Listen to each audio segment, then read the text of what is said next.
To my YouTube channel law with Sunil Kumar. तो आज का हमारा टॉपिक है law of torts. Law of torts आज का हमारा टॉपिक है, तो हम इसे अच्छे से डिस्कस करेंगे और हम देख लेते हैं इसमें क्या क्या हम डिस्कस कर सकते हैं। इसमें हम इंट्रोडक्शन इसकी पहले डिस्कस करेंगे, डेफिनेशन क्या है इसकी, नेचर एंड स्कोप क्या है इसका, इसकी पिजन होल थ्योरी क्या है, इसको हम अच्छे से डिस्कस करेंगे और इसको अच्छे से समझाएंगे, सिंप्लीफाइड तरीके से इसको समझाएंगे। चलो आगे बढ़ते हैं और इसे हम समझते हैं। तो पहले हम पढ़ते हैं इसकी इंट्रोडक्शन। इंट्रोडक्शन क्या कहती है टॉट की। Taught word is comes from a Latin term. जो टॉट वर्ड लिया गया है वो लैटिन टर्म से लिया गया है। जो वर्ड है टॉटम, वर्ड क्या है टॉटम, जिसका मतलब है टू ट्विस्ट। टू ट्विस्ट मतलब होता है मरोड़ना। मरोड़ना को हम कुछ भी कह सकते हैं, मगर हम लॉ की लैंग्वेज में मरोड़ना को मतलब क्या है कि किसी को फिजिकल इंजरी ना पहुंचा कर उसकी रेपुटेशन को डैमेज करना, उसकी प्रॉपर्टी को डैमेज करना, उसके राइट को वायलेट करना, अपनी ड्यूटी परफॉर्म ना करना। तो ये आ गया, इसको मिसलीड करना किसी चीज़ को, वो हो गया टू ट्विस्ट का मतलब। ये आ गया लॉ की लैंग्वेज में, जो कभी भी स्ट्रेट नहीं होता और लॉफुल नहीं होता, और अदर हैंड जो ट्विस्टेड, क्रूड और अनलॉफुल होता है। इसका मतलब ये है कि टॉट क्या है, टॉट एक गलत कार्य है जिसमें किसी की हम संपत्ति, उसकी प्रतिष्ठा को हानि पहुंचाते हैं, वो हो गया है टॉट। टॉट में हम कई चीज़ें ले सकते हैं, जैसे कि हम किसी की पर्सन की रेपुटेशन को इंजरी पहुंचाते हैं, मतलब उसकी फिजिकल इंजरी ना पहुंचाकर उसकी रेपुटेशन को ख़राब करते हैं, पब्लिकली करते हैं या प्राइवेटली करते हैं, वो आ जाता है टॉट, जिससे हम डेफामेशन कहते हैं, किसी को डिफेम करना। तो वो इसकी एग्जांपल देख सकते हैं, यहाँ पर हम लिखा है violation of duty is not a injury the reputation और समवन एल्स, रिजल्ट इज टॉट इज़ अ डेफामेशन। तो इसका यही मतलब है कि किसी को फिजिकल इंजरी ना पहुंचाकर उसकी रेपुटेशन को इंजरी पहुंचाना वो डेफामेशन होता है, वो डेफामेशन टॉट के अंदर आता है। इसमें हम एक सारी एग्जांपल ले सकते हैं, जैसे कि हो गया ट्रेसपास, हो गया न्यूजेंस, हो गया नेग्लिजेंस, हो गया स्लैंडर, हो गया बैटरी, हो गया असॉल्ट, हो गया। तो वो हम सारी चीज़ें टॉट में कवर कर सकते हैं। तो आगे हम बढ़ते हैं, तो आगे हम इसकी करते हैं डेफिनेशन। डेफिनेशन क्या है टॉट की, तो वो हम आगे पढ़ते हैं। द टॉट means a civil wrong which is not exclusively a breach of contract और अ ब्रीच ऑफ ट्रस्ट। इसका मतलब है कि टॉट एक सिविल रॉन्ग है जो ना ही ब्रीच ऑफ कॉन्ट्रैक्ट है और ना ही ब्रीच ऑफ ट्रस्ट है। मतलब है कि टॉट एक सिविल रॉन्ग है जिसमें सिविल मैटर ही आएंगे, सिविल रॉन्गफुल एक्ट ही कवर्ड होंगे, जिसमें कोई ब्रीच ऑफ कॉन्ट्रैक्ट नहीं है। मतलब कि हम किसी कॉन्ट्रैक्ट को तोड़ देते हैं या किसी कॉन्ट्रैक्ट की ड्यूटी को करने से मना कर देते हैं या किसी का ट्रस्ट तोड़ देते हैं, वो इसके अंदर फॉल नहीं होगा। इसमें सिर्फ सिविल रॉन्ग ही आएंगे, जैसे कि हो गया नेग्लिजेंस, हो गया, ये सारी चीज़ें होगी, डेफामेशन हो गया, ये सारी चीज़ें इंक्लूड होगी। तो आगे हम डेफिनेशन करते हैं अकॉर्डिंग टू सैलमन। सैलमन के क्या व्यू है टॉट के रिलेटेड, वो हम आगे पढ़ते हैं कि टॉट is a civil wrong for which the remedy is a common law action for unliquidated damages and which is not exclusively the breach of contract or a breach of trust or other merely equitable obligation। मतलब क्या है कि salmon का भी यही कहना है कि टॉट एक सिविल रॉन्ग है, और इसका ये भी कहना है कि टॉट एक रेमेडी है, एक रिलीफ है, एक कंपनसेशन है, किसके लिए, अनलिक्विडेटेड डैमेजेस के अगेंस्ट। मतलब कि कोई भी अनलिक्विडेटेड डैमेजेस वो डैमेजेस होते हैं जो जिसके अंदर कोई पनिशमेंट नहीं मिलती, जिसके अंदर हमें कंपनसेशन मिलता है, डैमेजेस मिलता है। जैसे हो गया न्यूसेंस, हो गया नेग्लिजेंस हम करते हैं या न्यूसेंस क्रिएट करते हैं, नेग्लिजेंस मतलब कि ऐसे हो गया कि हम रोड पे हैं, सड़क बन रही है, हम सड़क के बीच में जाकर बैठ जाते हैं तो ट्रैफिक जैम हो जाता है, तो उसके लिए भी हमें पनिशमेंट मिलती है, उसके लिए भी हम कंपनसेशन मिलता है, क्योंकि जिसके लिए हम लोगों को परेशान कर रहे हैं। तो अनलिक्विडेटेड डैमेजेस ये आ गए। तो इसका भी यही कहना है कि जो अनलिक्विडेटेड डैमेजेस होते हैं वो ब्रीच ऑफ कॉन्ट्रैक्ट और ब्रीच ऑफ ट्रस्ट में फॉल नहीं होते। वो ब्रीच ऑफ ट्रस्ट और ब्रीच ऑफ कॉन्ट्रैक्ट, जो भी ये सारे कॉन्ट्रैक्ट है, वो टॉट के अंदर नहीं आते हैं। टॉट एक अलग कंसेप्ट है, इसके अलग चीज़ें हैं। तो काइंड्स क्या है टॉट के, टॉट पब्लिक रॉन्ग है और प्राइवेट, दोनों तरीके से हो सकता है। पब्लिकली भी हम रॉन्ग कर सकते हैं और प्राइवेटली भी हम रॉन्ग कर सकते हैं। तो आगे हम इसे पढ़ते हैं, तो आगे हम पढ़ते हैं public wrong. All acts which are identified to be punishable under Indian Penal Code 8060 are called offences और अ क्राइम और अ पब्लिक रॉन्ग। मतलब कि कहते हैं कि कोई भी हम एक्ट करते हैं जो आइडेंटिफाई किया जाता है इंडियन पीनल कोड के अंदर, वो होता है पब्लिक रॉन्ग। पब्लिक रॉन्ग हो गया कि जैसे कि जो हम पब्लिकली किसी किसी कम्युनिटी को इफ़ेक्ट या उसको हानि पहुंचाते हैं। जैसे कि मान लो कि हम एक सोसाइटी में रह रहे हैं, सोसाइटी में रात के 12 बजे हैं और रात को 12 बजे हम स्पीकर लगा देते हैं, सभी सोए हुए हैं, हम उसका पीस उसको हम डिसेबल कर रहे हैं, उसके पीस को ख़राब कर रहे हैं, तो इससे लोगों को परेशानी होगी। तो लोगों का राइट बनता है कि वो आपके खिलाफ़ कंप्लेंट फाइल करें और आपको उसका कंपनसेशन देना पड़ेगा। तो वो उस चीज़ों को लेकर है पब्लिक रॉन्ग, या हम पब्लिक प्रॉपर्टी में जाकर कोई भी गलत चीज़ कर देते हैं, जैसे कि हो गया अनलॉफुल एक्ट कर देते हैं, तो वो हो गया पब्लिक रॉन्ग में आ जाते हैं। प्राइवेट रॉन्ग होता है कि जो दो और एक पर्सन के बीच में होता है, ये भी एक तरह का सिविल रॉन्ग है, मगर ये दो लोगों के बीच होता है जो प्राइवेटली होता है। जैसे कि हम किसी को डिफेम कर देते हैं पर्सन को, या उसकी रेपुटेशन को ख़राब कर देते हैं प्राइवेटली, मतलब कि हम दोनों आसपास बैठे हैं और मैं उसकी गालियाँ दे रहा हूँ, हम दोनों ही कमरे में हैं, तो वो उसको डिफेम हो गया। मगर ये भी एक रॉन्ग है, आप किसी को डिफेम पब्लिकली करो या प्राइवेट करो, मगर वो डेफामेशन के अंडर ही आएगा। तो इसलिए हम, ये हो गया प्राइवेट रॉन्ग। तो स्कोप इसकी क्या है, स्कोप ऑफ टॉर्ट्स को हमने चार पॉइंट्स में हमने डिवाइड किया है। Tort is a civil wrong, duty primary fix by law, action for unliquidated damages, duty to towards person generally. तो ये हमारे आ गए। तो हम पहला पढ़ते हैं इसका wrong, duty torts of a civil wrong. Tort is a civil wrong, इससे हम पढ़ते हैं wrong means violation of right. इसमें कहते हैं कि wrong means violation of right, मतलब कि ये उन लोगों को, मतलब कि किसी के राइट को वायलेट करना, जो हम किसी को ड्यूटी को परफॉर्म ना करना, वो होता है सिविल रॉन्ग। सिविल रॉन्ग में इसका ये भी मतलब आ जाता है कि जो भी टॉर्ट में अंदर जो भी रॉन्गफुल एक्ट किए जाते हैं वो प्रोसीड होते हैं सिविल कोर्ट्स के अंदर, वो क्रिमिनल कोर्ट के अंदर प्रोसीड नहीं होंगे, वो सीपीसी के अंडर आएंगे, सिविल प्रोसीजर कोड के अंदर आएंगे। उनको सारे जो भी रॉन्गफुल एक्ट है वो सिविल प्रोसीजर कोड के अंदर इनिशिएट किए जाएंगे। तो ये इसका मतलब ये है duty primary fix by law. Duty मतलब कि इसका मतलब ये है कि एक बेसिक प्रिंसिपल है, वो ये टॉर्ट का एक बेसिक प्रिंसिपल है। इसमें यह नहीं कि जो लाइबिलिटीज़ हमारी लॉ के द्वारा बताई गई है कि हर एक पर्सन की ये एक लाइबिलिटी है, स्पेसिफिक लाइबिलिटी है, उसे परफॉर्म करना है, तो हम वो लाइबिलिटी परफॉर्म करनी ही करनी है। वो लाइबिलिटी हम परफॉर्म नहीं करेंगे जो कॉन्ट्रैक्ट द्वारा, अग्रीमेंट द्वारा टू पार्टीज़ की बिटवीन हुई हुई है। मतलब कि इसका मतलब ये है कि जो भी हम ड्यूटी, हमारी सारे की ड्यूटी बनती है कि हम पीस बनाए रखें स्टेट में। ये हमें लॉ ने दिया है कि हम पीस बनाए रखें और किसी के पीस को इफ़ेक्ट ना करें। तो ये हमारी ड्यूटी बनती है जो लॉ के द्वारा हमें दी गई है। वो ड्यूटी हम परफॉर्म नहीं मानते, जैसे कि जो हम अग्रीमेंट के बिटवीन टू पार्टीज़ के अंदर जो ड्यूटीज़ होती है वो इसके अंदर फॉल नहीं होती। इसका मतलब ये है ड्यूटी टुवार्ड्स पर्सन जनरली, मतलब कि ये होता है कि जनरली है, मतलब कि एक जनरल ड्यूटी, ये भी एक जनरल ड्यूटी है जो इम्पॉर्टेंट कॉन्स्टिट्यूट, मतलब कि ये जनरल ड्यूटी का मतलब होगी जो एक स्पेसिफिक पर्सन से रिलेटेड भी हो सकती है और होल वर्ल्ड के रिलेटेड भी हो सकती है। इसका मतलब ये है कि जो हमने ड्यूटी दी गई है हमारी लॉ के रिलेटेड, हम स्पेसिफिक पर्सन के टुवार्ड्स भी उसे कर सकते हैं, या होल वर्ल्ड के टुवार्ड्स भी हम उसे कर सकते हैं। फॉर एग्ज़ाम्पल किसी को डिफेम ना करना, ये हो गया, किसी को डिफेम ना करना हमारी स्पेसिफिक ड्यूटी बनती है कि हम किसी की रिस्पेक्ट करें, वो हो गया स्पेसिफिक ड्यूटी में आ गया, जनरल ड्यूटीज़ में आ गया। तो हाँ, जनरल ड्यूटी में ये भी आ जाता है किसी की लैंड में जाकर हम ट्रेस पास ना करें, कोई रॉन्गफुल एक्ट ना करें। तो टुवार्ड्स जनरल ये आ गया, जनरल ड्यूटीज़ ये आ गया हमारी। तो नेक्स्ट हमारा है action for unliquidated damages. Action कौन कौन से है जो अनलिक्विडेटेड डैमेजेस के रिलेटेड ले सकते हैं कि it is means a payment of compensation, मतलब कि ये मैं कहना है कि ये एक पेमेंट ऑफ कंपनसेशन है। जो अनलिक्विडेटेड डैमेजेस हुए हैं लोगों को, उसका एक कंपनसेशन है कि लोगों को रिलीफ मिल सके, जो उस डैमेज के कारण उसको जो भी इफेक्ट हुआ है, या उसकी प्रॉपर्टी को डैमेज हुआ है, या उसकी रेपुटेशन को डैमेज हुआ है, वो उसका कंपनसेशन ले सके। तो ये आ गया action for unliquidated damages. Unliquidated damages हमने डिस्कस कर लिए हैं पीछे। तो आगे हम बढ़ते हैं इसके नेचर की तरफ। नेचर जो हमने डिफ़ाइन किया है वो भी 4 पार्ट्स में हमने डिफ़ाइन किया है। टॉर्ट्स एंड क्राइम में डिस्टिंक्शन बताया है, टॉर्ट एंड क्वाजी कॉन्ट्रैक्ट में डिफरेंस क्या है, torts and breach of contract, tort and breach of trust, इसके बीच में हमने डिफरेंस डिस्क्राइब किया है जो इसके नेचर को डिस्क्राइब करती हैं। तो आगे हम पढ़ते हैं टॉर्ट्स एंड क्राइम में क्या क्या डिफरेंस है। पार्टीज़ क्या है इसमें, there are 2 parties, plaintiff and defended.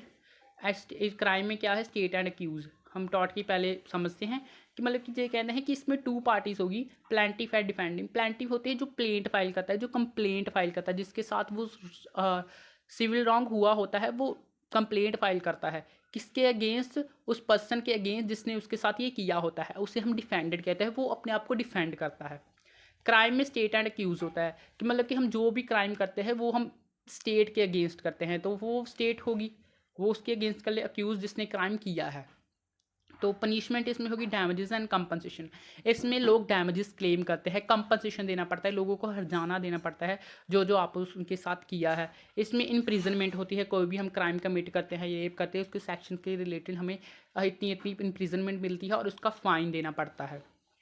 Proceeding होती है, जो इसकी प्रोसीडिंग होती है वो इनिशिएटेड की जाती है सीपीसी के तहत। हम देख सकते हैं यहाँ हमने लिखा है कि सीपीसी के तहत इसकी प्रोसीडिंग जो की जाती है, मतलब कि जो भी इसकी जो प्रोसीडिंग होगी, जो भी इसको प्रोसीजर होगा वो सिविल प्रोसीजर कोड के अंदर किया जाएगा। तो इसका जो क्राइम का प्रोसीडिंग होगी वो क्रिमिनल प्रोसीजर कोड के तहत किया जाएगा। इसका मतलब ये है टॉट इज़ कॉडिफाइड, अनकॉडिफाइड है टॉट, सॉरी, टॉट इज़ अनकॉडिफाइड। अनकॉडिफाइड मतलब कि इसमें कोई सेक्शंस नहीं होते, टॉट के अंदर कोई सेक्शन नहीं होते। क्राइम इज़ कॉडिफाइड, कॉडिफाइड मतलब कि क्राइम में अंदर सेक्शंस होते हैं, हम सेक्शन के धाराएं के रिलेटेड हमें पनिशमेंट मिलती है। इसकी जैसे कि मान लो इस धारा में हमें ये पनिशमेंट मिली है, इस धारा में हमें ये पनिशमेंट मिली है, तो ऐसे ही हो गया। तो ये हो गया कॉडिफाइड और uncodified. It is a wrong between parties, a crime is a public wrong. Simply इसमें बहुत सिंपल लिखा हुआ है कि जो हम रॉन्गफुल एक्ट करते हैं टॉट के अंदर, जो बिटवीन टू पार्टीज़ के अंदर होता है, दो पर्सन के अंदर वो होता है, जो हम पब्लिक जो क्राइम करते हैं वो पब्लिकली होता है। मतलब कि अगर हम कोई रेप कर देते हैं तो पब्लिक, पूरी पब्लिक को इफेक्ट करेगा, या हम मर्डर कर देते हैं वो भी पूरी पब्लिक को इफेक्ट ही करेगा, तो हो गया पब्लिक रॉन्ग। तो ये हमारा टॉट एंड क्राइम के बीच में क्लियर हो गया। तो आगे हम बढ़ते हैं taught and contract. Taught and contract में क्या डिफरेंस है? There are parties is not fixed the doing wrongful act, there are a prefixed parties doing any wrongful act। Simply इसका मतलब यह है कि जो टॉट के अंदर जो पार्टीज होती हैं या जो पर्सनस होते हैं वो फिक्स नहीं होते, मतलब वो पहले से तय नहीं किए जाते कोई भी रॉन्गफुल एक्ट करने के लिए।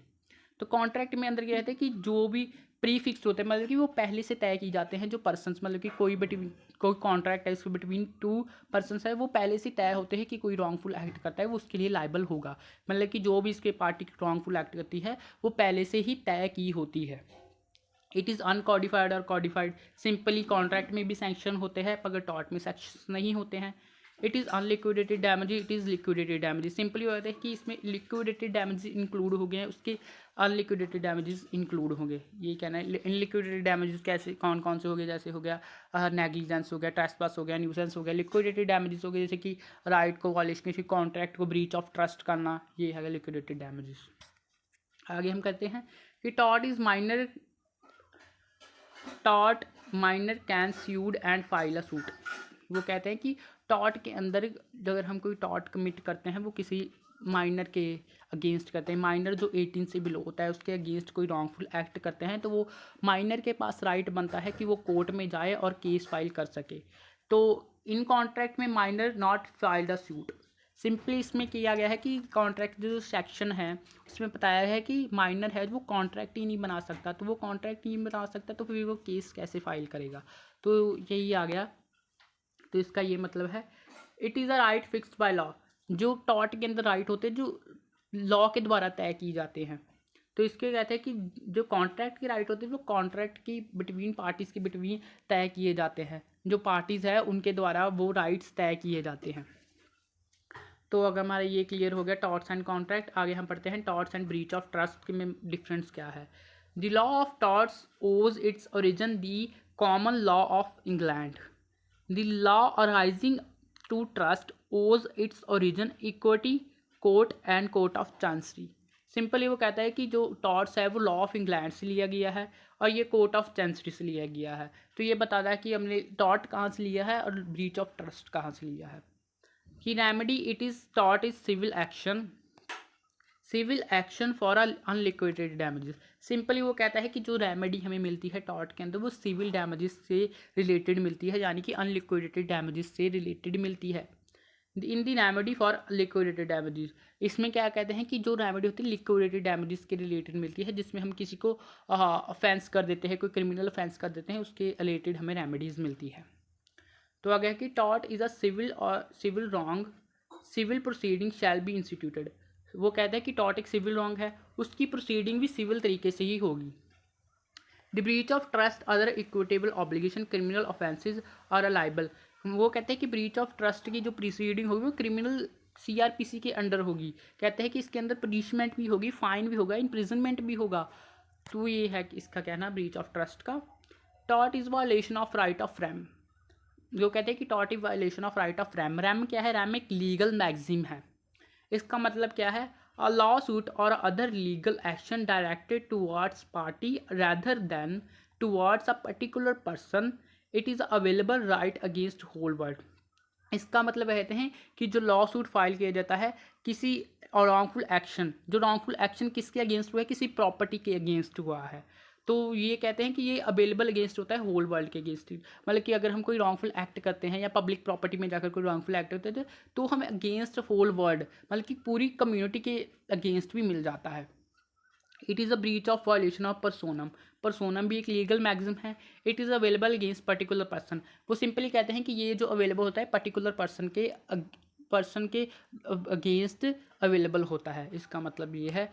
तो ये हमारा क्वाजी कॉन्ट्रैक्ट, ये हमारा tort and breach of trust ख़त्म हो गया है। सॉरी। तो आगे हम पढ़ते हैं टॉर्ट्स एंड क्वाजी कॉन्ट्रैक्ट में डिफरेंस क्या है, और इसे हम अच्छे से पढ़ते हैं।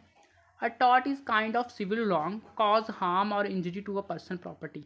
सिंपली वो कहते हैं कि टॉर्ट क्या है? एक सिविल रॉन्ग है, एक सिविल काइंड है जो कारण है किसी की पर्सन को इंजरी पहुंचाना, उसकी प्रॉपर्टी को इंजरी पहुंचाना।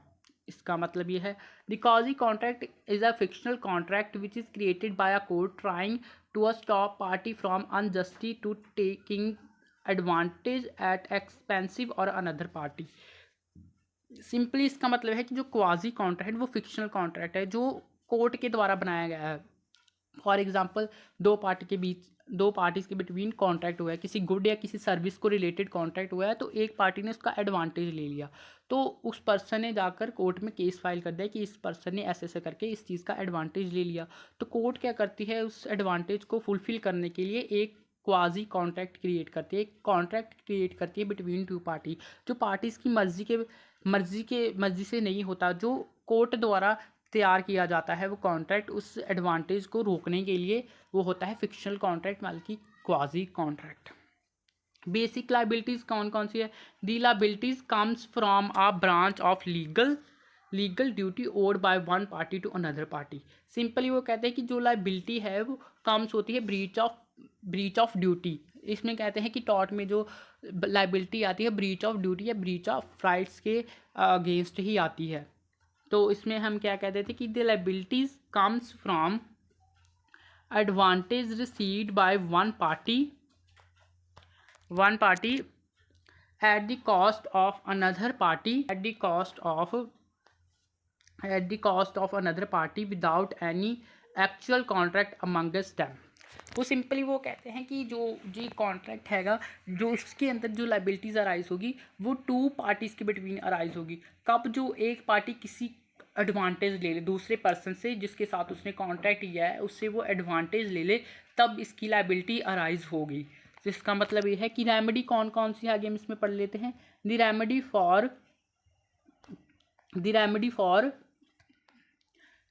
For a tort claim is typically monetary damage to a compensate to a suffer from a harm suffered। Simply वो कहते हैं कि इसकी रेमेडी मिलेगी जब कोई पर्सन को डैमेज हुआ है किसी प्रॉपर्टी से रिलेटेड, उसकी रेपुटेशन से रिलेटेड, उसकी पीस से रिलेटेड, तो वो रेमेडी मिलेगी। तो the solution for a quasi contract claim a typical restitution compensation for a value of advantage court defended bye. मतलब कहते हैं कि कोई पर्सन एडवांटेज ले लेता है किसी पार्टी के अंदर, वो होगी वहाँ पे इसकी रेमेडी मिलेगी। कोई पर्सन अगर एडवांटेज लेता है तभी इसमें रेमेडी मिलेगी जो डिफेंड की जाएगी बाय कोर्ट, जो कोर्ट उसको रेमेडी देगा कि आपके साथ ये हुआ है, आपको डिसएडवांटेज हुआ है, तो आप उस एडवांटेज को लेना चाहते हैं तो आप वो कॉन्ट्रैक्ट में आ जाओ और आपका वो जो नुकसान हुआ है वो पूरा हो जाएगा। तो ये होता है क्वाजी कॉन्ट्रैक्ट का रेमेडी। एग्जाम्पल में हम क्या कह देते हैं कि इसमें नेग्लिजेंस आ जाता है, डिफेमेशन, असॉल्ट आ जाता है, इसमें आता है क्वांटम मेरिट्स आ जाता है, इनजस्टिस आ जाता है, रेस्टिट्यूशन आ जाता है। तो ये हमारे नेचर हमारा ख़त्म हो गया, तो हमने क्या क्या पढ़ा है वो हम देख लेते हैं। तो आगे हम पढ़ते हैं pigeon whole theory. Pigeon whole theory बहुत इंपॉर्टेंट थ्योरी है जो हमें डिस्क्राइब करती है इसका इसका कंसेप्ट। तो आगे हम पढ़ते हैं अकॉर्डिंग टू विनफील्ड। विनफील्ड के अकॉर्डिंग क्या क्या कहते हैं।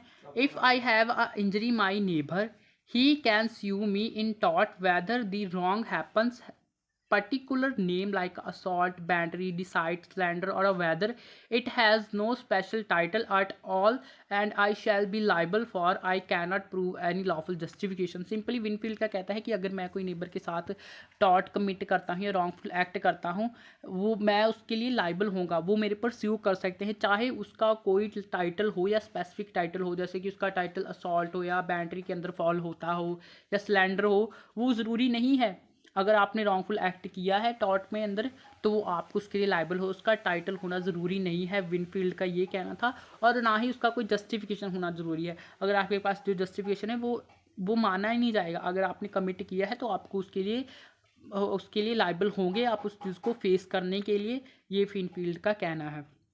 आगे अकॉर्डिंग टू सैलमन की थ्योरी टोटली ऑपोजिट है विनफील्ड के। तो विनफील्ड सैलमन की थ्योरी क्या कहते हैं, the liability under this branch law arise only when wrong is covered by anyone और अदर नॉमिनेटेड टॉर्ट्स। वो सिंपल कहते हैं कि जो रॉन्ग हुआ है लायबिलिटी तभी अराइज हो गई, मतलब कि कोई भी हम रॉन्गफुल एक्ट कर देते हैं, वो जो टॉर्ट की रॉन्ग्स के अंदर आता है, मींस जैसे हुए कि नेग्लिजेंस के अंदर आता है, आपने कोई रॉन्गफुल एक्ट कर दिया वो डेफोमेशन के अंदर आता है, या ऐसे ऐसे न्यूसेस के अंदर, ट्रेसपास के अंदर आता है। तो वो सैलमन का कहना है कि इसकी लायबिलिटी तभी अराइज होगी जब वो रॉन्ग टॉर्ट के अंदर कवर्ड होगा, तब भी वो टॉर्ट कमिट माना जाएगा।